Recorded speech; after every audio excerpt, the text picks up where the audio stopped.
எனக்கு ice water குடித்தா கூட எனக்கு ஒன்றும் ஆகாதியா?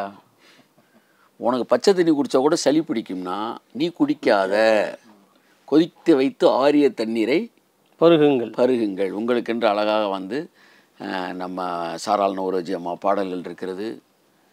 சாராள் நவரோஜி அம்மா, அதாவது ஜான் ஜெபராஜ் பாடல் இருக்குது. அது ரொம்ப உங்களுக்கு வந்து தீட்டுன்னு நினச்சா ஃபாதர் பெர்க்மான்ஸ் இருக்கார், அதுவும் தீட்டு நினச்சா டிஜிஎஸ் தினகரன் இருக்கார், அதுவும் தீட்டு நினச்சா பின்னாடி போ நேராக சாராள் நவரோஜி அம்மா போ, அதுவும் திட்டுனா அடுத்த நடராஜ முதலியார், அப்படியே ரிவர்ஸில் போயிட்டு எதுவும் இல்லைன்னா கீர்த்தனை வேதநாய சாஸ்திரிக்கு போயிரு, அதுவும் திட்டுனா பெசாமல் விட்டுட்டு எங்கேயாச்சும் நல்ல உயரமான மலையாக பார்த்து இல்லை அங்கே உட்காந்து பாட்டு எழுதிட்டு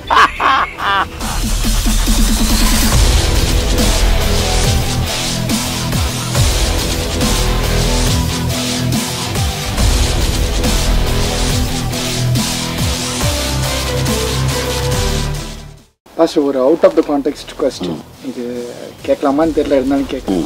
நீங்கள் கடைசியாக எப்போ படம் பார்த்தீங்க?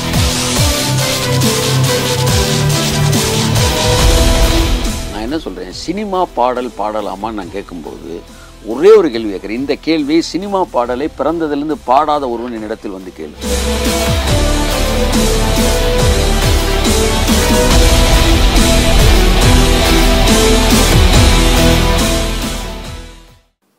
நீங்கள் போகிற வழியில் வந்து ஒரு வார்த்தையை கேட்குறீங்க, அந்த வார்த்தை வரிகளை பார்க்குறீங்க, அந்த வரிகள் வேத வசனத்துக்கு ஒத்து வருகும் என்றால் அந்த வரிகளை சொல்வதில் தவறில்லை.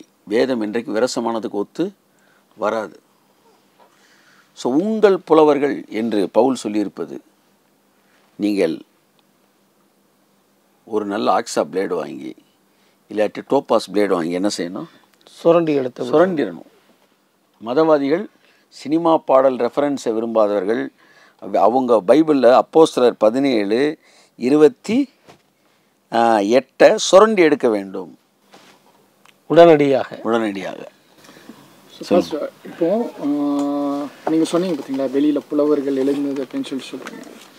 So one side of the understanding, மக்களுக்கு வந்து இருக்கக்கூடிய அண்டர்ஸ்டாண்டிங் என்னன்னு சொன்னால், இப்போ பாஸ்டர்ஸும் அதை குறித்து பேச ஆரம்பிச்சிட்டாங்க. வெளியில் இருக்கிறவர்களும் பைபிளை சில வேளைகளில் பைபிளில் இருக்கிற விஷயங்களை கரெக்டாக கான்செப்டுவலாக ஃபாலோ பண்ணுறதுனால தான் இன்றைக்கி வந்து சக்ஸஸில் இருக்காங்க அப்படின்றத சொல்கிறாங்க. அது சொல்கிறப்போ இப்போ அதில் வந்து அந்த அண்டர்ஸ்டாண்டிங் சேம்னு நீங்கள் சொல்ல வரீங்களா, இல்லை அந்த அண்டர்ஸ்டாண்டிங் வந்து டிஃப்ரெண்ட்டுன்னு சொல்ல வரீங்களா? ஏன்னா லக்குன்றது கிடையாது. எனக்கு தெரிஞ்ச வரைக்கும் கரெக்டாக சத்தியத்தை புரிஞ்சுக்கிறவங்க யாருமே லக்கை நம்ப மாட்டாங்க. எவனும் லக்கில் மேலே போகல, ஏதோ ஒரு பிரமாணத்தை தேவன் ஆக்டிவேட் பண்ணி வச்ச பிரமாணத்தை தான் ஆக்டிவேட் பண்ணி போகணும். ஸோ அந்த பேரலல் அண்டர்ஸ்டாண்டிங் சேமாக இருந்துச்சுன்னு சொன்னால் இட் இஸ் அக்செப்டபிள்னு நீங்கள் சொல்ல வரீங்களா? ஏன்னா நீங்கள் சொன்னது இப்போ சினிமா சாங்கை வந்து அக்செப்டபிள்னு சொல்ல வர்றீங்க. காரணம் என்ன, அதில் விஷயம் வந்து பைபிளில் இருக்கிற விஷயம் இருக்குது அப்படின்றத சொல்கிறீங்க. ஸோ அதே மாதிரி நிறைய குருக்கள் வந்து இந்த மாதிரி ஒரு விஷயத்தை வந்து இது நல்ல கருத்தாக இருக்கே, ஒரு புலவன் சொல்கிறானே, உலகத்து இப்போ சினிமா பாட்டில் நல்ல கருத்து இருக்குது, அதை ஏற்றுக்கொள்வோமே அப்படின்னு நம்ம ஏற்றுக்கொள்ளணும்னு நான் சொல்லலை. ஆனால் ஆமாம் இது ஏற்கனவே பைபிள் சொல்லுதில்ல அப்படின்னு சொல்லிட்டு போகிறது தப்பு இல்லைன்றேன் நான். ஏற்கனவே பைபிள் சொல்லுது, அதுதான் பாடிட்டு இருக்கிறான், ஓகே ரைட். பிகாஸ் இந்த காலகட்டத்தில் நிறைய பேர் கம்பேர் பண்ண ஆரம்பிச்சிட்டாங்க. நம்ம ப்ரீச் பண்ணுறதும் அந்த குருக்கள் நிறைய பேர் இருக்கிறாங்க பாருங்க, அந்த பெரிய பெரிய ஆட்கள்லாம் நிறைய விஷயங்கள் almost similar to the Bible பேசுகிறாங்க. இல்லை, Bible words is not ruling over the Christians only. It is ruling the entire world. நீங்கள் பைபிள் வேர்ட்ஸ் சொல்கிறீங்க பாஸ்டர், அவங்களுடைய understanding is equal to the Bible நான் சொல்கிறேன். இப்போ நான் என்ன சொல்லணும்னா, நீ கர்ப்பவதியாக இருக்கும்போது உன் வேதனையை பெருக பண்ணுவேன் என்கிற வார்த்தை கிறிஸ்தவர்களை மட்டும் ஆளுகை செய்யலை, புறஜாதியும் இன்னைக்கு ஆளுகை செய்யுது. The Bible is ruling the entire universe. அந்த ரூலிங், அந்த பிரமாணத்தில் ஒருத்தன் அடாப்ட் ஆகிட்டான்னா அவன் புறஜாதியாக இருந்தால் கூட அவனுக்கு ஓகே ஆகிடும். சொல்ல வர்றது பிப்ளிக்கல் பிரின்சிபல்ஸ் சொல்ல வர்றது. சாந்த குணம் பிரின்சிபிள்ஸ்.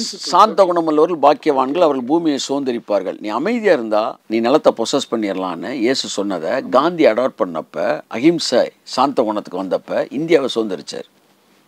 அவரை பார்த்து நெல்சன் மண்டேலா வந்து சாந்த குணத்தை அஹிம்சையை பண்ணப்போ அவர் ஆப்பிரிக்காவை சுதந்திரிச்சார். ஸோ 2 பெரிய நாடுகளுக்கு இயேசு கிறிஸ்துவின் மலைப்பிரசவம் சுதந்திரம் வாங்கி கொடுத்துருக்கு. இஸ்ரவேலர் சுதந்திரிக்கவில்லை, இன்றைக்கு வரைக்கும் வந்து யுத்தம் செய்கிறாங்க, முடியல. ஆனால் அமைதியாக இருந்த நம்ம மலைப்பிரசங்கத்தை கேட்டு சுதந்திரம் ஆகிட்டோம். ஸோ இந்த பிரின்சிபிள்ஸில் அடாப்ட் ஆகும்போது இது அரசியல்வாதிகளுக்கு வேலை செய்கிறது, மற்றவர்களுக்கு வேலை செய்கிறது. Let us come to the point. So இவைகளெல்லாம் வந்து ஒரு சினிமா பாடல் வரியில் பார்க்குறீங்க, அந்த வரி கூட இப்படி இருக்குது அப்படின்னு வார வாரம் பாடல்கள் எடுத்து வச்சு நம்ம பிரசங்கம் பண்ணுறது கிடையாது. ஆனால் போகிற போக்கில் நம்ம சொல்லுகிற விஷயங்கள், அந்த பாடல் என் பரிசுத்தத்தை கலங்கப்படுத்துகிற அளவுக்கு என்னுடைய பரிசுத்தம் வீக்கானது இல்லை. அதை நீ புரிஞ்சுக்க அந்தளவுக்கா நீ வீக்காக இருக்கிற? தீட்டுப்பட்ட ஸ்திரீ இயேசுவை தொட்டதுனால் இயேசு வீக்காகலை, தீட்டாகலை, அந்த பொண்ணு தான் சுகமானாள். ஆகவே உங்கள் கையில் கரங்களுக்கு ஒரு பாடல் வரும் என்றால் அந்த பாடலை நீங்கள் உச்சரித்த மாத்திரத்தில் அடுத்து அதை ஒருத்தன் பாடுறான்னா அவன் எண்ணமே வந்து நீங்கள் சொன்ன கான்செப்ட் தான் அவனுக்கு வரும். ஸோ அதனால் வந்து யூ ஹவ் ஆல் ரைட்ஸ். இன்னும் ஓப்பனாக சொல்லப்போனால் கோலியாத்துடைய பட்டயத்தை உருவிதானே கோலியாத்தை தாவீது கொன்னா. அந்த பட்டயத்தை காலையில் அவன் சாமி கும்பிட்டு தானே எடுத்திருப்பான். அவன் சாமி முன்னாடி படைச்சிட்டு தான் எடுத்திருப்பான். நீ எதை வேணாலும் போடுறா, நான் நினச்சா அதை கூட எடுத்து ஒன்று காலி பண்ண முடியும் என்கிற அந்த ஆளுமை தன்மை இருக்குது பாருங்க. அதுதான் உடனே நீ இருந்தால் என்ன செஞ்சிருப்ப? பெந்தேகோஸ்தே பெருமாட்டி என்ன செஞ்சிருப்ப? ஐயோ அங்கே வந்து எலுமிச்சப்பழம் வெட்டி வச்ச அருவாள் எடுத்துட்டான், ஐயோ நான் குடித்த பாலெல்லாம் ரத்தமாக போகுது, ஏன்னா தேவருமைய கணக்கில் நீ வசனம் பேசியிருப்ப நீ.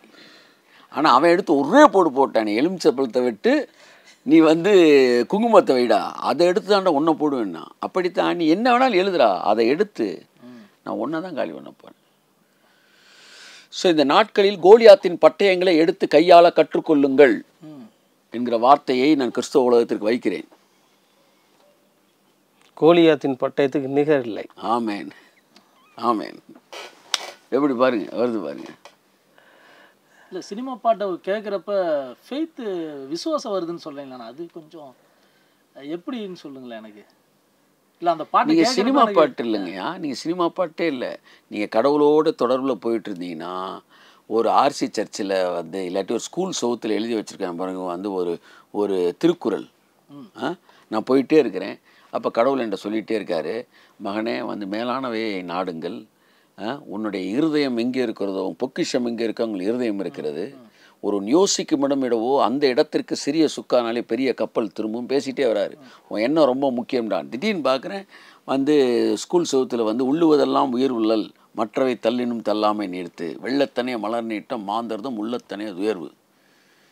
வெள்ளத்துக்கு ஏற்றாப்போல் மலர் உயர்வது போல உன்னுடைய எண்ணத்துக்கு ஏற்றாப்போல் வாழ்க்கை உயரும் என்று எவனோ ஒருத்தன் சொன்னான். அதனால் நான் ஏற்றுக்க மாட்டேன். பைபிளில் இருக்க வசனத்தையும் எடுத்துரு. பைபிள் வசனத்துக்கு அது ஒத்து வருகிறது அப்படினால் நீங்கள் அதை என்ன செய்கிறீர்கள்? ஏற்றுக்கொள்கிறீர்கள். நீங்கள் அதே இப்போ வள்ளுவர் எழுதின தெய்வத்தான் ஆகாதனும் முயற்சி தன் மெய் வருத்த கூலி தரும் அந்த வசனத்தை நான் அந்த குரலை கூட நான் ஏற்றுக்கிறாம தெய்வத்தால் முடியாட்டினா கூட நீ முயற்சி செஞ்சால் உனக்கு கிடைக்குண்டா அப்படின்றப்பல வள்ளுவர். நான் அதை ஏற்றுக்க மாட்டேன். ஏன்னா கடவுள் வந்து கொடுக்காட்டி நீ என்ன முயற்சி செஞ்சாலும் கிடைக்காது அப்படின்னு ஏற்றுக்கலை. அப்புறம் நீதிமொழியில் வாசிக்கிறேன், மனுஷன் படுகிற சகல பிரயாசத்தினாலும் அவனுக்கு பலன் உண்டுன்னு இருக்கு. கடவுளே உங்கள் பிரயாசத்தை அங்கீகரிக்காட்டினா கூட நீ செஞ்ச வேலைக்கு என கூலின்னு ஒன்று இருக்குடா அப்படின்னு பைபிள் சொல்லுது. அப்போ நான் அங்கீகரிச்சு தான் ஆகணும். When Bible says this is red, that is red. Red. Bible says this is gold, that is gold. Bible says this is silver, this is silver. அது சிகப்புனா சிகப்புன்னு ஒத்துக்க, அவ்வளோதான். அது கருப்புனா கருப்புன்னு ஒத்துக்க. இப்போ உனக்கு என்னன்னா, ஐயா நான் உங்கள் கூட வரமியா அப்படின்னு ஒரு பாட்டு வருதுன்னா வா, ஏசுநாரை மையப்படுத்தினா வா. நம்ம நல்லா தெரிஞ்சுக்கங்க, பவுல் தன்னுடைய எல்லா பிரசங்கத்திலும் இப்படி புலவர்களாக பார்த்து பேசிகிட்டு இருக்கல. அன்னைக்கு சொன்னான், நம்ம ஒரு 3000 செய்தி கொடுத்துருக்குறோம். அதில் ஒரு 3 செய்தியில் என்ன செஞ்சுருக்கிறோம்? வரியை ரெஃபர் பண்ணியிருக்கிறோம். உனக்கு அந்த 2997 செய்தி உனக்கு தெரில, இந்த 3 செய்தி தெரியுது. இந்த 3 செய்தியை விட்டுரு அப்படின்னு சொல்ல மாட்டேன். இந்த 3 செய்தியும் எனக்கு 2997 செய்தியை போல முக்கியமானது. அதுக்கு எந்த விதத்திலும் குறைஞ்சது கிடையாது. ஏனென்றால் நான் வேத வசனத்தின்படி தான் அந்த 3 செய்தியை நான் பேசியிருக்கிறேன். ஸோ அதனால் நீ வீக்காக இருந்தா விட்டு. எனக்கு ஐஸ் வாட்டர் குடித்தா கூட எனக்கு ஒன்றும் ஆகாதியா. உனக்கு பச்சை தண்ணி குடித்தா கூட சளி பிடிக்கும்னா நீ குடிக்காத, கொதித்து வைத்து ஆரிய தண்ணீரை பருகுங்கள் பருகுங்கள். உங்களுக்கென்று அழகாக வந்து நம்ம சாராள் நவரோஜி அம்மா பாடல்கள் இருக்கிறது. சாராள் நவரோஜி அம்மா அதாவது ஜான் ஜெபராஜ் பாடல் இருக்குது. அது ரொம்ப உனக்கு வந்து தீட்டுன்னு நினச்சா ஃபாதர் பெர்க்மான்ஸ் இருக்கார், அதுவும் தீட்டு நினச்சா டிஜிஎஸ் தினகரன் இருக்கார், அதுவும் தீட்டு நினச்சா பின்னாடி போ நேராக சாராள் நவரோஜி அம்மா போ, அதுவும் திட்டினா அடுத்த நடராஜ முதலியார் அப்படியே ரிவர்ஸில் போயிட்டு, எதுவும் இல்லைன்னா கீர்த்தனை வேதநாய சாஸ்திரிக்கு போயிரு, அதுவும் திட்டினா பெசாமல் விட்டுட்டு எங்கேயாச்சும் நல்ல உயரமான மலையாக பார்த்து இல்லை அங்கே உட்காந்து பாட்டு எழுதிட்டு இல்லை. அதாவது வாதத்திற்கு மருந்து உண்டு என்னங்க? ஆமாம், பிடிவாதத்துக்கு மருந்து இல்லை. இவர்கள் தங்களை முன்னிறுத்த விரும்புகிறவர்கள், தங்களை காட்டுவதற்காக சில காரியங்கள் செய்ய நம்ம விட்டுட்டு போயிருப்போம், அவன் விடாமல் பிடிச்சிக்கிட்டே இருப்பாங்க.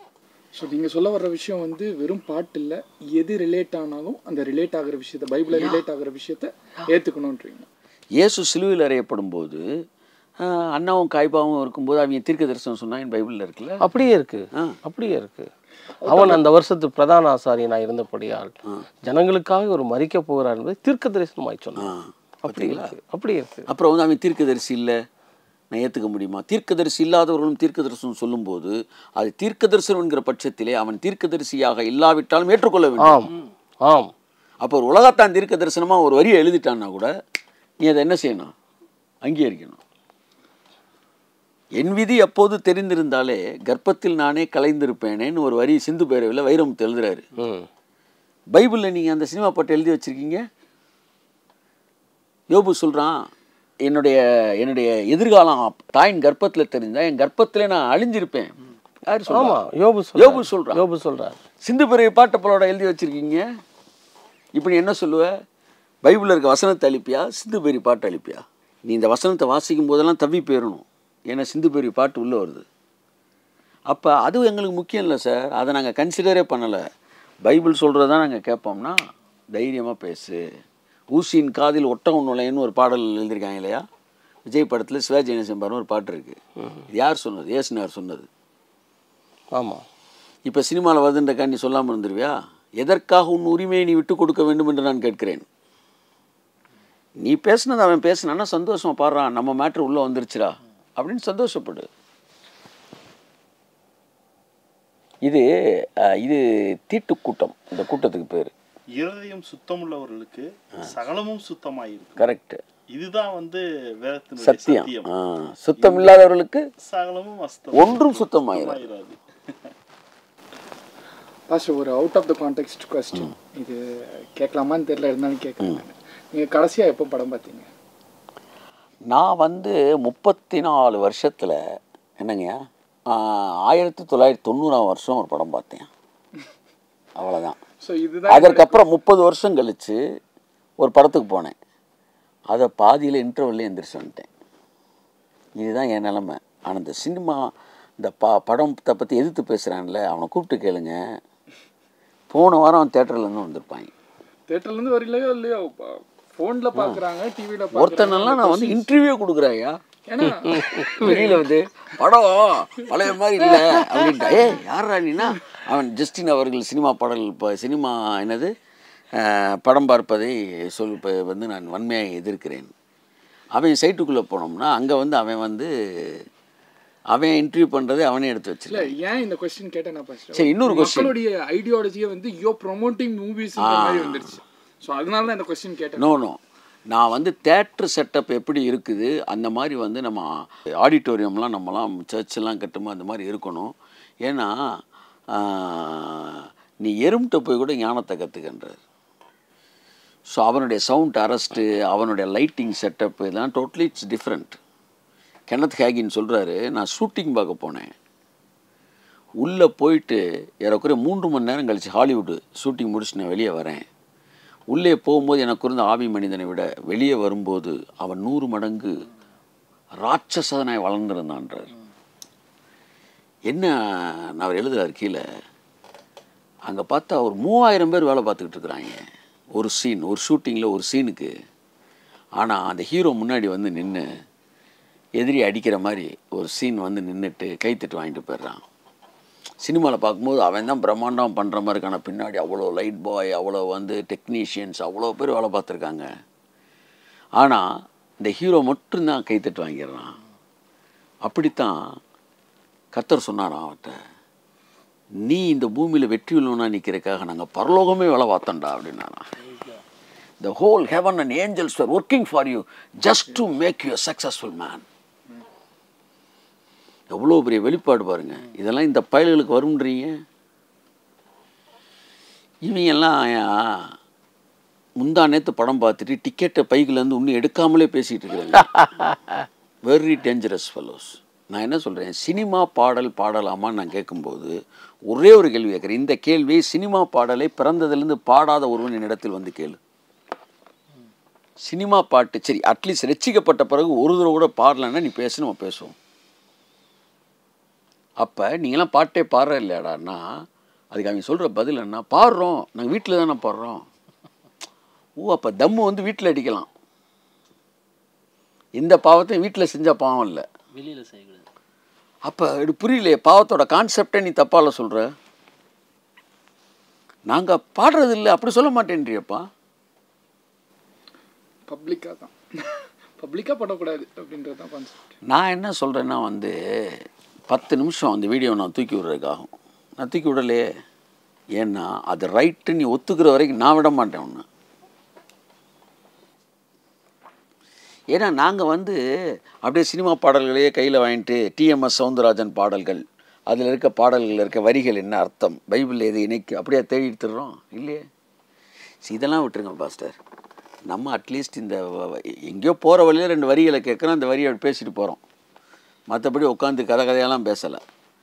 ஆனால் இதை தாண்டி பல புறஜாதி முனிவர்கள் எழுதியிருக்காங்க இல்லை, நாலடியார்கள், தேவாரம், திவ்யம், இதில் இயேசுநாதர் இருக்காருன்னு ஒரு குரூப் பேசிகிட்டு இருக்கிறாங்க இல்லை. ஆமாம், அது இதை விட ரொம்ப கடுமையால இருக்கு. ஆமாம், இதை விட கடுமை. அவங்க ஃபுல்லாக தவம் இருந்து பல அசுத்த ஆவிகள் உள்ள கொண்டு வந்து ஓம் ஸ்ரீ கன்னி சுத்தாய நமக, ஓம் ஸ்ரீ தருத்திர நாராயண நமக, ஓம் ஸ்ரீ பஞ்சகாய நம அப்படின்னு சொல்லி அவன் வேற ஒரு ஸ்பிரிட்டில் உட்காந்து எழுதுனதை நீ கொண்டு வந்து கடவுளில் பைபிளில் கனெக்ட் பண்ணி பஞ்சகாயம் என்றால் அது இது இவன் தம்மை போட்டு எழுதுனான்னா அவன் கஞ்சா போட்டு எழுதியிருக்கிறான்.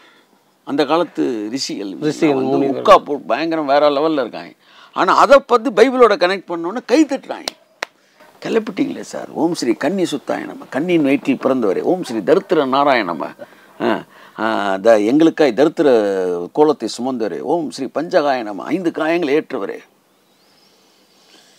அப்படின்னு நீ வந்து அதை சந்தோஷப்படுற. நீனு நான் என்ன சொல்கிறேன், காலம் கனிந்தது, கதவுகள் திறந்தது, ஞானம் விளைந்தது, நல்லிசை பிறந்ததுன்றேன். நான் என்னடா செஞ்சேன், நீ வந்து கஞ்சாவை போட்டு இமயமலையிலேருந்து ஒருத்தர் எழுதுறதை கொண்டு வந்துட்டு சர்ச்சில் மெசேஜாகவே கொடுத்துட்ருக்கேன் 24 மணி நேரம். நான் 3 மணி நேரம் மெசேஜில் 3 நிமிஷம் என்ன செய்கிறேன், பேச. ஸோ மக்கள் நீங்கள் ஒன்றை புரிந்து கொள்ள வேண்டும், எது சரி எது தவறு என்று இவர்கள் உங்களுக்கு சொல்லிக் கொடுத்து உங்கள் மூளை ஆக்கிரமிக்க விடாதிருங்கள். நீங்கள் ஆவியானவரோடு சேர்ந்து நடங்க. ஆவியானோட சத்தம் கேட்கிறவர்கள், வேதம் சொல்கிறது, என் பிதாவின் சத்தம் கேட்கிற எவனும் என்னிடத்தில் வருகிறான். ஸோ இவர்கள் பின்னாடி யார் போவான்னா, தனிப்பட்ட முறையில் கடவுளோட உறவு இல்லாமல் இருப்பான் பார்த்தீங்களா, அந்த கைத்தட்டுற விசிலடித்த இந்த குஞ்சுகள் தான் பின்னாடி போகும். ஆனால் கடவுளோடு நடக்கிறவர்கள் சரியானவர், ஞானம் தன்னுடையவர்கள், தன்னுடைய பிள்ளைகளால் நீதி உள்ளதென்று ஏற்றுக்கொள்ளப்படும். ஸோ இந்த உலகம் என்ன சொல்லும் அப்படின்னாங்கயா, நீங்கள் புசியாதவனும் குடியாதவனாக வந்தால் உங்களை பிசாசு பிடிச்சவன்னு சொல்லும். நீங்கள் புசிக்கிற குடிக்கிற வந்தால் மதுபான பிரியன்னு சொல்லும். ஏசுனார் சொன்னார், உன்கிட்ட நல்ல பேர் வாங்கவே முடியாது. ஏன்னா நீ சாப்பிடாம வந்தால் பிசாசு பிடிச்சவன்னுவ, சாப்பிட்டு வந்தால் போஜன பிரியன்னுவ. ஆனால் ஒன்று தெரிஞ்சுக்க, நீ குறை சொல்லிக்கிட்டே தான் இருப்ப. ஆனால் ஞானமானது தன்னுடைய பிள்ளைகளால் நீதி உள்ளது ஏற்றுக்கொள்ளப்படும். என்னுடைய பிள்ளைகள் இந்த உலகத்தில் இருக்கிறார்கள், அவர்கள் நமக்குரியதை ஏற்றுக்கொள்வார்கள். ஆகவே வேதத்திலையும் இவ்வளவு விளக்கங்கள் தெளிவாக இருக்குது. இப்போ நம்ம பேசினதெல்லாம் சென்டிமெண்டல் டாக்லாம் கிடையாது, கன்ஸ்ட்ரக்டிவ் வேர்ட் ஆஃப் காட் கொடுத்துருக்கோம். இத்தனை இடத்துல வந்து எப்படிலாம் உலகத்து புலவர்கள் பேசினதை யூஸ் பண்ணியிருக்கிறாங்க. இத்தனை இடத்துல வந்து எப்படி வந்து நீங்கள் தேவர்கள் என்று சொல்லப்பட்டிருக்கிறது இதெல்லாம் பேசியிருக்கிறோம். அதற்கான ரெஃபரன்ஸை நம்ம கீழே போடுறோம். ஸோ இதெல்லாம் கான்ட்ரவர்ஷியல்னு இவங்க சொல்லி, இது எதுக்காக சொல்கிறாங்கன்னு நீங்கள் நினைக்கிறீங்கன்னா, அடுத்து நாம் பேச போகிற முக்கியமான காரியங்களை கேட்க விடாதபடி இவனா அப்படின்னு ஒரு மைண்ட் செட்டை கொண்டு வந்துடணும். கொண்டு வந்துட்டா அதுக்கப்புறம் என்ன செஞ்சிடலாம், அவர் பேச போகிற சப்ஜெக்டை உள்ளே கொண்டு போக விடாமல் தடுத்துடலாம். டான்ஸுன்றது இட் இஸ் அனதர் திங். இதில் இவங்களுக்கு என்ன பிரச்சனை எனக்கு தெரியல. யார் ஆடலை, ஏன் ஆடக்கூடாது, இப்போ நடனத்தோட கர்த்தரை துதியுங்கள்னு இருக்கு அப்படின்னு யார் சொல்கிறா? தாவீது சொல்றாரு. அவரும் நடனம் பண்ணியிருக்காரு. அவரும் நடனம் பண்ணியிருக்காரு. இதில் என்ன பிரச்சனை உங்களுக்கு? அவரு ரோட்ல தானே ஆடி இருக்காரு, நம்ம சபையில ஆடலாம். ரோட்ல ஆடுறதான் வச்சு அவர் வந்து ரோட்ல டான்ஸ் ஆடினாரு, அவர் சர்ச்சில் ஆடல அப்படின்ற மாதிரி. அவர் ரோட்டில் தான் ஆடினார் சார். என்ன சர்ச்சில் ஆடலைன்னு இருக்கா? அதை வச்சு தானே ரோட்டில் ஆடினான்னு இருக்கு, சர்ச்சில் ஆடலைன்னு இருக்கா? அது இல்லை. சர்ச்சில் ஆடலான்னு அவர் சொன்னது இருக்கு, என்ன சொல்லவா? இருக்கு. அதாவது சங்கீதம் 150 அல்லேலூயா தேவனை அவருடைய பரிசுத்த ஸ்தலத்தில் துதியுங்கள் எழுதிக்கிட்டே வராரு. தம்புரோடும் 4ஆம் வசனம் நடனத்தோடும் அவரை துதியுங்கள், யாழோடும் தீங்குழலோடும் அவரை துதியுங்கள். இப்போ இதே வசனம் இன்னொரு தடவை வருது பாருங்கள். 149:3 சொல்கிறார், அவருடைய நாமத்தை நடனத்தோடு துதியுங்கள்ன்றார். எங்கே துதிக்கணுமா? 1ஆம் வசனம் சொல்கிறார், அல்லேலூயா கர்த்தருக்கு புதுப்பாட்டை பாடுங்கள், பரிசுத்தவான்களின் சபையிலே அவருடைய துதி விளங்குவதாக. எங்கே இப்போ நடக்கணும் இது? சபையில் நடக்கிறது. அடுத்த வசனம் சொல்லுது, அவருடைய நாமத்தை நடனத்தோடு துதியுங்கள். சபைன்னு வந்துருச்சுல, அப்போ சபையில் நடனத்தோடு துதிக்கலாம்னு பைபிள் தெளிவாக சொல்லுது. எனக்கு இந்த மாதிரி விளக்கம் சொல்கிறதுல பிரச்சனை இல்லை, ஆனால் விளக்கம் வேணுமையான்னு கேளு. அதை விட்டு பைபிளில் இல்லவே இல்லைன்னு சொல்லும்போது தான் அப்போ மக்கள் என்ன நினைக்கிறாங்க, உண்மைக்கு இல்லை போல. அன்பான மக்களே ஒன்று புரிஞ்சுக்கங்க, நீங்கள் இந்த குரூப்பு பைபிளே வாசிக்காத குரூப். அதனால் சர்ச்சில் ஆடவே கூடாதுன்னு சொல்லிடுவாங்க. நீங்கள் இவங்க சொல்கிறான்ட்டு போகாதீங்க, அவன் பைபிள் வாசிக்காத கூட்டம். அது நீங்கள் நல்லா தெரிஞ்சுக்கணும். இங்கே பாருங்கள், சர்ச்சில் ஆடினார்னா அழகாக இருக்குது. கர்த்தருக்கு புதுப்பாட்டை பாருங்கள், பரிசுத்தவான்கள் சபையிலே அவருடைய துதி விளங்குவதாக. அந்த துதி எப்படி இருக்கணுமா? அடுத்த வசனம் சொல்லுது, அவருடைய நாமத்தை நடனத்தோடு துதித்து தம்புரினாலும் கிண்ணறத்தினாலும் அவரை கீர்த்தனம் பண்ணுங்கள். ஸோ சபையில் நடனம் ஆட வேண்டும். இப்போ புதிய ஏற்பாட்டில் கூட நீங்களே அந்த ஆலயம்னு ஆண்டவர் சொல்றாரு இல்லையா? எங்க ஆடினாலும் அதான்றீங்க. அப்போ நீங்க ஆடவே கூடாது பின்னா, ஏன்னா நீங்க தானே ஆலயம். அதெல்லாம் விடுங்க, அப்பா வீட்டுக்கு திரும்ப வராங்கல்ல, அந்த கெட்ட குமாரன் வரும் 15 அதிகாரத்தில் வராங்க. உள்ளே நடனத்தையும் ஆடல் பாடல் கீத வாத்தியத்தையும் கேட்குறாங்க. கேட்டு ஐயா இதெல்லாம் 1980 கான்ட்ரவர்ஷியல்லையா? இந்த குரூப் 80லேருந்து டைம் ட்ராவல் பண்ணி இங்கே வந்துட்டாங்கன்னா என்னன்னு தெரில. இருக்கலாம், வாய்ப்புகள் இருக்கு. இல்லை 80ல் உள்ளே போயிட்டு 30 வருஷம் கழிச்சு ரிலீஸ் ஆகிக்கூட வந்திருப்பாங்க, திரும்ப அந்த பழைய கதையே பேசிகிட்டு இருக்கிறாங்க. இதெல்லாம் தாண்டி ரொம்ப நாள் ஆகி போச்சு. ஸோ இதை குறித்து நடனத்தில் எவ்வளோ வல்லமை இருக்கிறது என்பதெல்லாம் பேச ஆரம்பிச்சிட்டோம். சரி, கிறிஸ்துவுக்கு பிரியமானவர்களே, இந்த நாளின் காரியங்கள் உங்களுக்கு மிகுந்த ஆசீர்வாதமாக இருந்திருக்கும் என்று நாங்கள் நம்புகிறோம். த கான்ட்ரவர்ஷியல்ஸ் ஆஃப் பிரதர் டி ஜஸ்டின் என்ற தலைப்பில் நம்ம இன்றைக்கி பேசியிருக்கிறோம். அடுத்த வீடியோவில் ஐஸ்வர்யம் என்ற தலைப்பிலே தொடர்ந்து ஐஸ்வர்யத்தை குறித்த கேள்விகளுக்கு பதில்களை நாம் பார்க்க போகிறோம். அதுவரை உங்களிடத்திலிருந்து விடைபெறுவது நான் பிரதர் டி ஜஸ்டின் மற்றும் என்னோடு கூட போதக குழுவினர். God bless you.